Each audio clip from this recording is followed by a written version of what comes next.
This video explores the emotions of learning.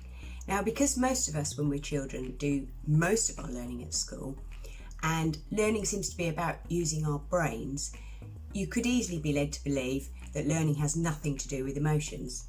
However, learning, lessons and school generally are places that involve a lot of emotions, and some of those emotions can sometimes get in the way of our learning. A classroom can be full of emotions.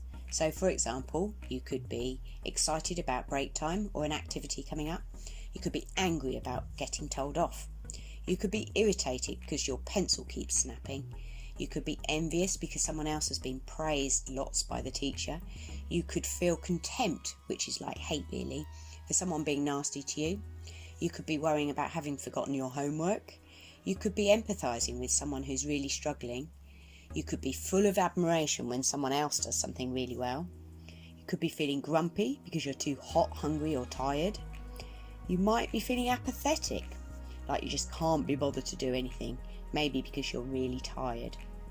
It's no surprise that schools can trigger lots of emotions, as they are really quite busy places with lots of different things happening each day, and we spend quite a few hours there with our teachers and our friends.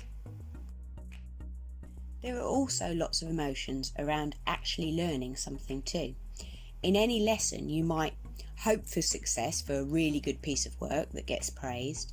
You might feel anxiety about failure, feel surprise when you work something out. You might feel satisfied and proud when you do something well. You might feel shame when you get something wrong or make a mistake. You might feel joy when you get a good mark. Feel curious about something that's interesting.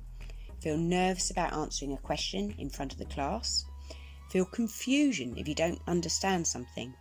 Feel bored if the lesson is too hard or too easy. Or feel frustration when you keep trying to do something but struggle to understand or be able to do it. These examples illustrate that there's rarely any learning experience without some sort of emotion. Lots of emotions can be a distraction which can cause difficulties, as learning needs our attention. Emotions have a strong influence on our ability to focus, and only a few emotions are good at helping us to be focused and make us pay attention, which will drive learning and help us remember things. Surprise, enjoyment, curiosity, hope, anticipation, intrigue, determination, joy, enthusiasm and pride are emotions that can help us focus. And did you know that we are more creative when we're happy? Our attitude or our thoughts and feelings about learning can be affected by lots of different things. Making yourself aware of the thoughts and the feelings that you have around learning can help you manage those feelings that might get in the way of learning as best as you can. So let's take a look at some of the things that can affect how you feel and think about learning in either a positive or a negative way. This is a list of things that can affect how you feel and think about your learning.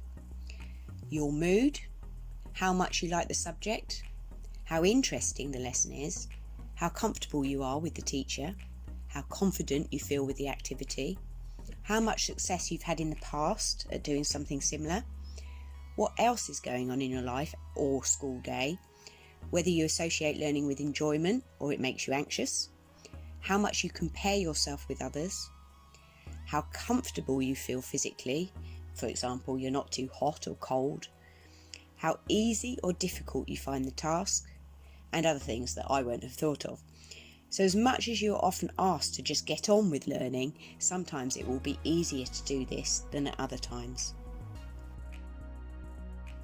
So many of these things can affect how well you learn in lessons. But now let's look specifically at the kind of things that might cause you to worry or be anxious in lessons. You see, a little bit of worry can drive you on to try harder or do better, but too much worry can occupy your thoughts and distract you from your learning. So let's take a look at a list and see how many of the following things you think sometimes cause you or often cause you worry or anxiety in lessons. You'll need to stop the video at some point to do this carefully. So, in the following list of things, think about whether they cause you to worry or become anxious. And if they do, think about whether that worry just drives you to try a bit harder or whether it actually gets in the way of your learning. So here's the list. Certain subjects. Do you dread some subjects? Certain lessons. You might not like who you sit next to or even where you sit in the classroom. Being put on the spot when a teacher asks you a question or to do something out of the blue. Working in groups. Does this sometimes cause you difficulties? Asking for help. Do you feel too worried to do that ever? Not getting the help you need. Do you worry that the teacher might not help you? Not finishing in time. Does that ever bother you? Not understanding the task or the lesson. Do you get worried that you might not understand the lesson? Not doing the work well. Are you ever worried that your work won't be good enough? Not being able to concentrate. Do you ever worry that you'll get distracted by other classmates, for example, so that you can't focus? Other people noticing that you haven't done well. Does that ever bother you? Or are you ever scared that someone might tease you about what you've done? Making a mistake. If you make a mistake, do you feel terrible? Not being able to be neat. Does that ever bother you? Not being noticed when you've done really well. Does that annoy you? Not doing as well as other people. Do you compare what you've done with others and give yourself a hard time if yours is not as good, or if you think yours is not as good? What about finding a lesson boring? What happens if you find it boring? Finding it too easy or too hard? Being asked to read out loud? If you're anxious about any of these things, making yourself aware of them is the first thing that you can do.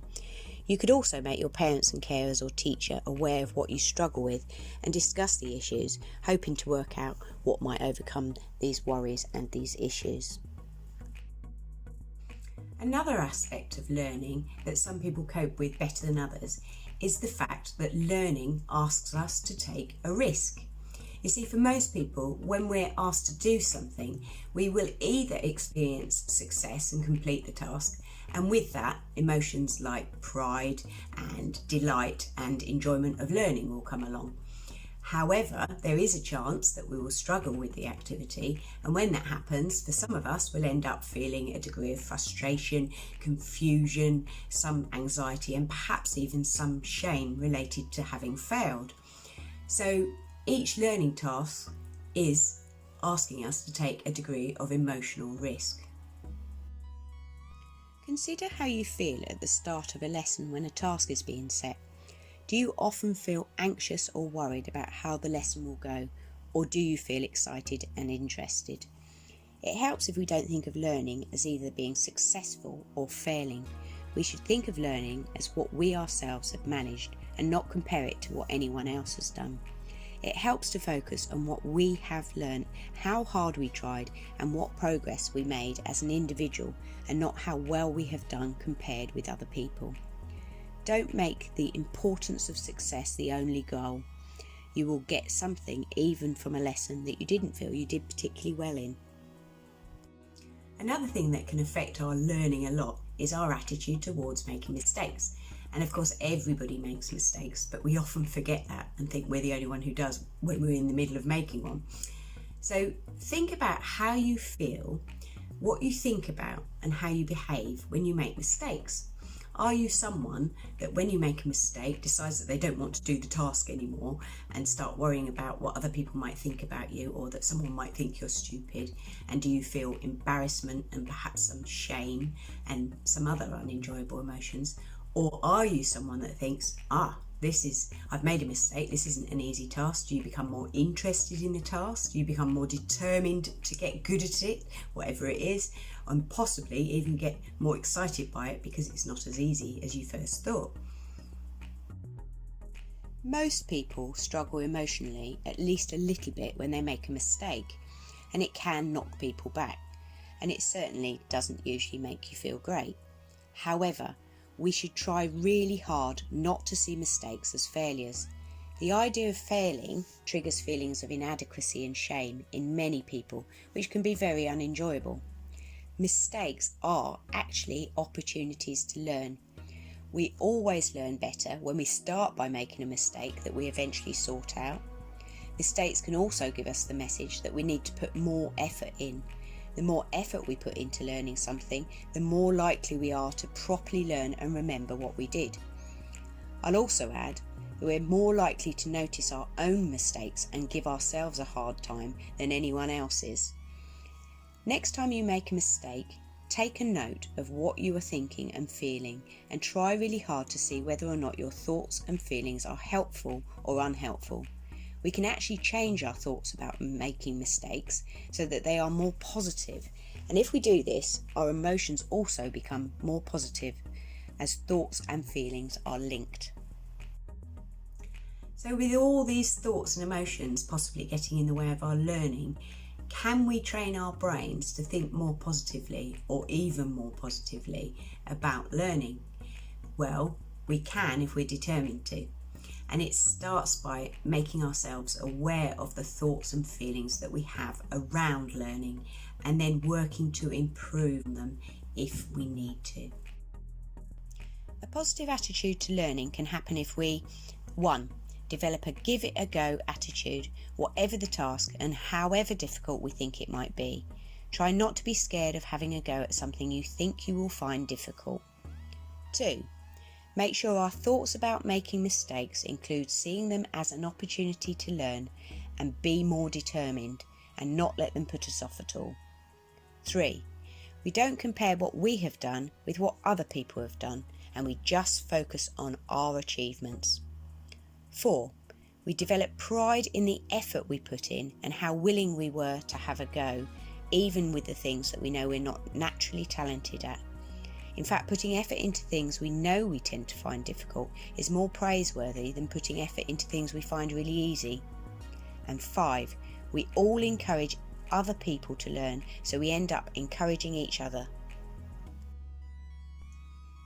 So what have we learned? We've learned that there are many things that can trigger emotions while we're at school and while we're learning. We've learned that a little bit of worry or anxiety can drive us to try hard, but that too much can get in the way of our learning. And we've learned that learning asks us to take some risk, but we can change the way we think about that risk to make us more confident and excited about learning.